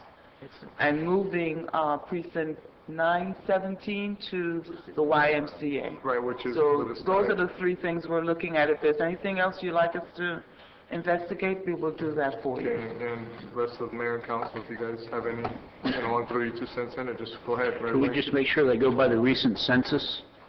And that we have enough machines, because it seems like one of the problems that we had was we didn't have enough machines to take care of the number of people that were there in line, and even when I went down to early voting, it was 1 printer, and I got there at 6 o'clock in the morning, it was still 7:30 by the time I got my ballot out of the printer. So if we can just make sure in the future that they have enough stuff. I think we all have our own horror stories. One thing I would suggest to you all, you know, Elizabeth and I have had some discussions about this to try to get an answer on what formulas do they use to assess how many polling places you can have and how many machines you have. So just from a local perspective, but also the county mayor mentioned that he's forming some sort of a task force to look at this. So maybe if somebody wants to reach out to the mayor and maybe serve on the committee, I'd be happy to do it, or Elizabeth, or one of you. But it seems to me like it was more of an operational problem than it was anything else. And in my experience was 4 hours and 15 minutes.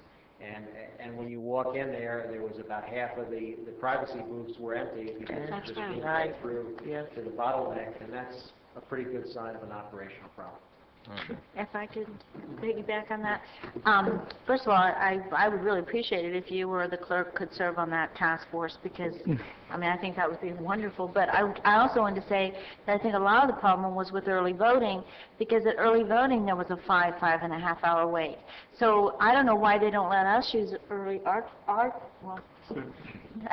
was going to say our City Hall, but somehow another location, our community center, something, it's another location for early voting because I know it has to be a municipally owned building to have an early voting station. Isn't that correct? I'm pretty sure that's correct. Elizabeth, is that correct? Can get someone to volunteer a building. We can use that polling site as long as the county goes ahead and approve it. Okay, But we can request it, they have to approve it. Okay, I got that information from an editorial in the Herald, so that's what I was going on. But anyway, I think if we had another early voting site, that it would make it a lot easier, and then that would make it easier for people because people actually, they were working, they were standing in line 2 and 3 hours, and they had to leave for early voting, and that's why they didn't early vote. So. And at the villages, the wait was 3 hours and 45 minutes to 4 hours and 15 minutes, and staff didn't get out of there until 1 o'clock in the morning. So it was a long night for them as well. Councilwoman Woolman? Yes, I ma'am. did request additional precincts for this area, knowing that we were going to have this problem. Yes. I did request additional precincts for this area, knowing we were going to run into that problem, and it was denied by the county. I know. I know. She's worked on that hard. One of the things I had called Elizabeth during, while I was doing it, I needed something to do, so I called Elizabeth. She tried to reach out to them, and she never. No, Elizabeth's been great. I mean, we've had conversations like this in the past, and they tell us no. Do you think it would help, Elizabeth, if we were to put a letter together as a whole and express our displeasure with what took place down here? I think that would be wonderful. Maybe even including that we'd like to see it on the task force. You know, if you're comfortable with that, then we'll draft a letter. And I would be more than willing to serve. I think that'd be a great idea. Get us some representation. Thank you. Excellent. Thank you, guys. I like that. I appreciate that. Try again. Okay, so next thing. Tomorrow I will have our third annual education summit at the Homestead Community Center for lunchtime, where we're bringing all the administrative, every organization, school, charter, private, public, within the city of Homestead limits, and that are working with our kids in Homestead, our students, are invited to this luncheon.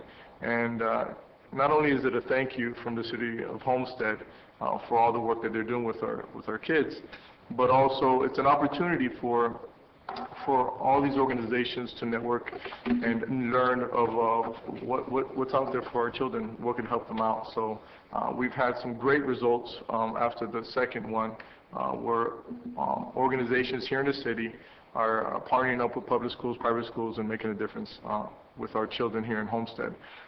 So the council is invited to join us, and it will be at noontime tomorrow. And then right after that, Councilwoman Clark McCormick also mentioned that the Miami-Dade Public Schools is having an event, and that starts at 6:30 and it's to 8:30.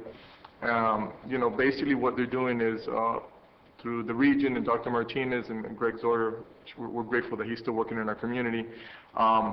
They are bringing all the schools within the South region and giving them an opportunity, like we did today, to showcase what's available. They have a lot of new programs that are up and running, and there's not a lot of people that know what's going on in those schools. So this is an opportunity for the schools to be able to show what they have to offer. So that's tomorrow. So again, if this council can show up in the community as well, get involved and learn what's going on. And that's it for me. Okay, thank you, sir. Councilwoman Wallman. Thank you. Well, for those of you that haven't noticed, there's a great old big truck sitting over here on the side of the road, and it's a lot bigger than I thought it was going to be. Last week after the election, I came home from, just talking to people in line and talking to about what was happening in the world of television and all the ads that was on. And I suddenly realized that, you know, we lost the news media on the victims of Hurricane Sandy. And all we heard about was, you know, the election. Of course, that's very important. But as someone who went through Hurricane Andrew and didn't have a home to live in for 2 years and moved about like a vagabond, I decided I would just put it out on Facebook, never dreaming that it would happen, that, you know, let's get together, let's put together a relief drive. And by the way, I need a semi. By the way, I need a driver. And by 8 o'clock the next morning, we had a semi donated, driver donated, Adrienne Griffiths, Homestead Transfer and Storage. She's an angel, and she just got right to work. Benny Butler called. She said she would head up the volunteer team and sit there every single day until it's filled. Today, we open the truck at 12 o'clock noon. The hours are Monday through Friday, 12 to 6 p.m., Saturday, 11 to 5 p.m., Sunday, 1 to 4 p.m. And donations, anything, I mean, we need so much. These people are devastated.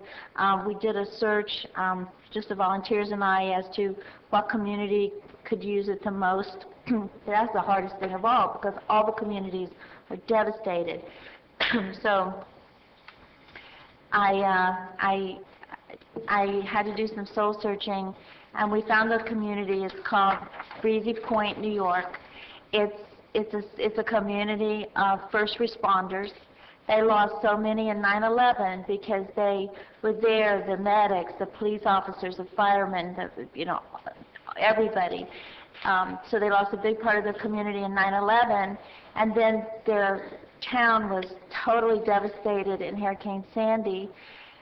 And all the people that were there were out working in other communities as first responders, and then the fires broke out. So they weren't there to be able to help their own community because they were always helping others.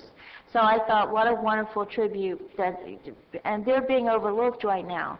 You know, they're being overlooked. So that's where the truck will go.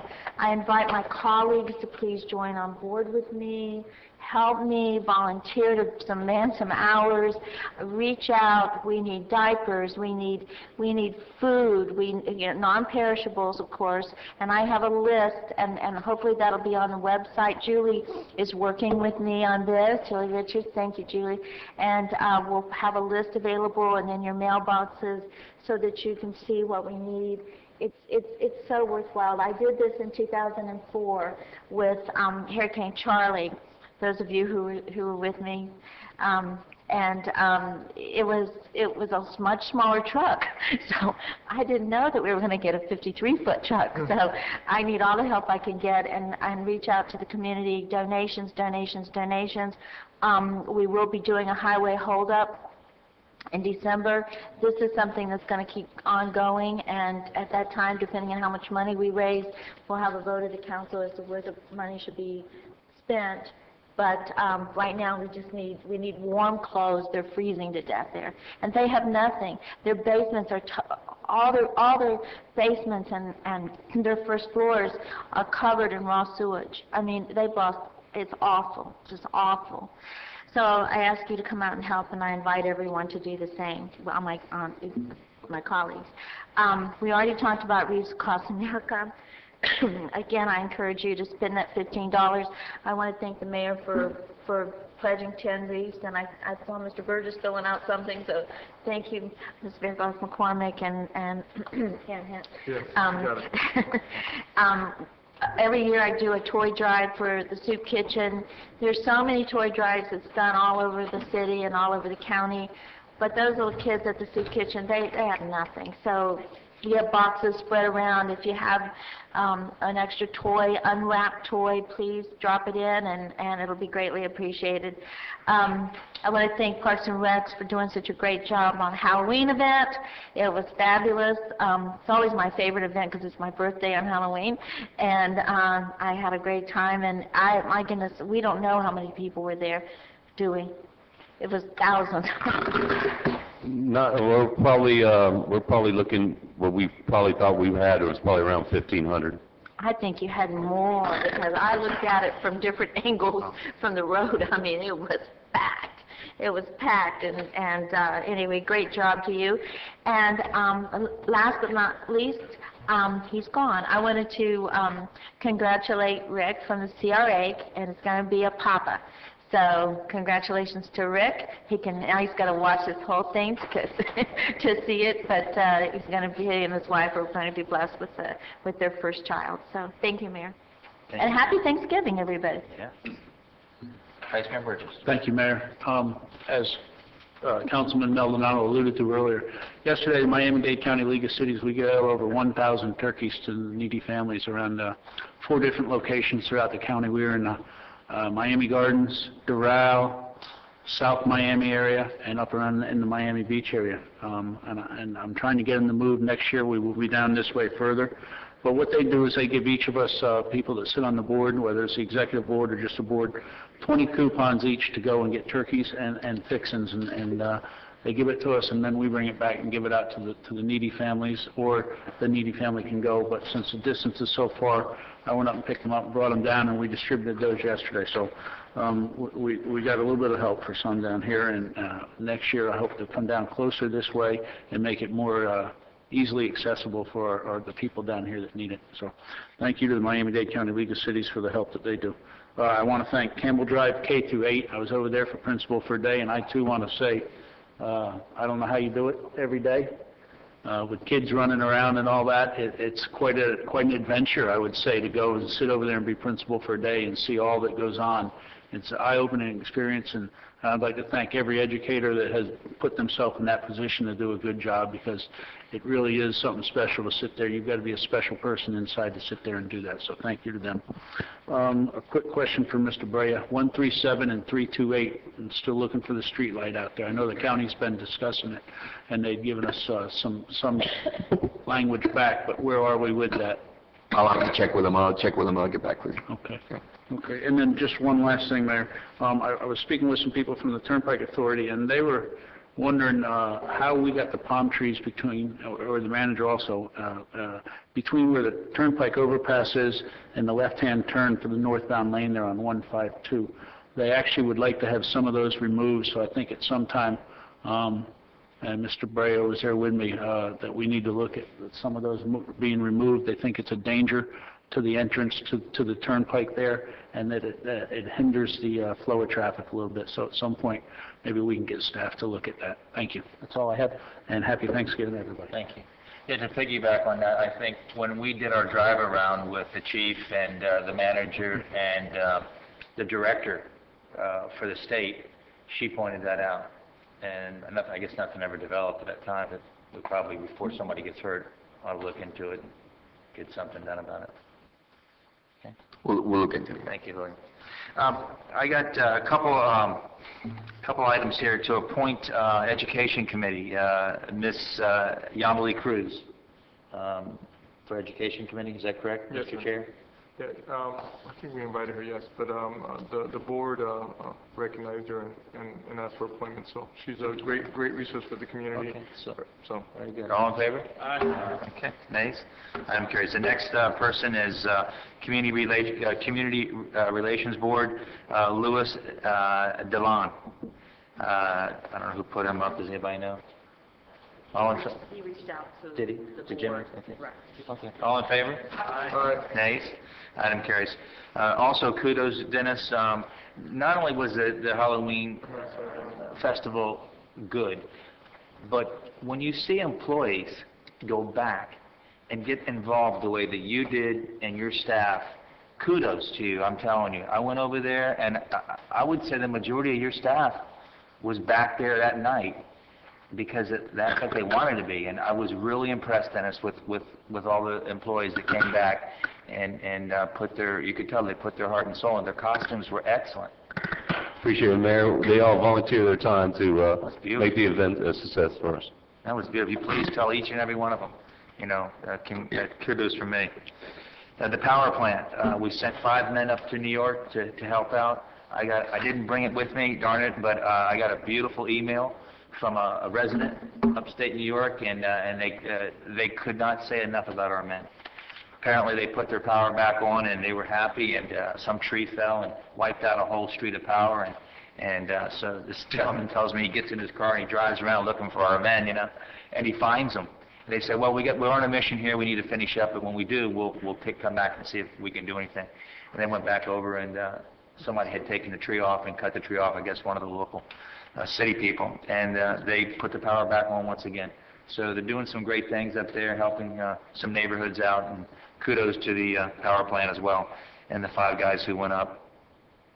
Also kudos to Dade Medical, because they stepped up again to the plate with the turkeys, and they just asked me to be involved with the local civic groups.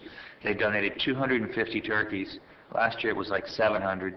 This year they did come forward with 250. The Kiwanis Club and a lot of the churches and a lot of the organizations that do a great job every year, every Thanksgiving, to either cook or give away with all the fixins that go with it, all the goodies that go with it. So kudos to Dade Medical College and reaching out to the men and women and families that are in need in the great city of Homestead. And really that's it. Thank you very much. Thank you, staff. Motion to adjourn. All in favor?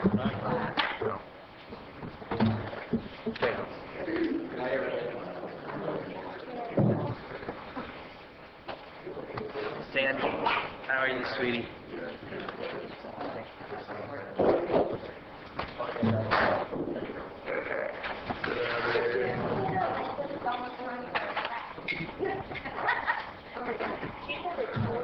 So far.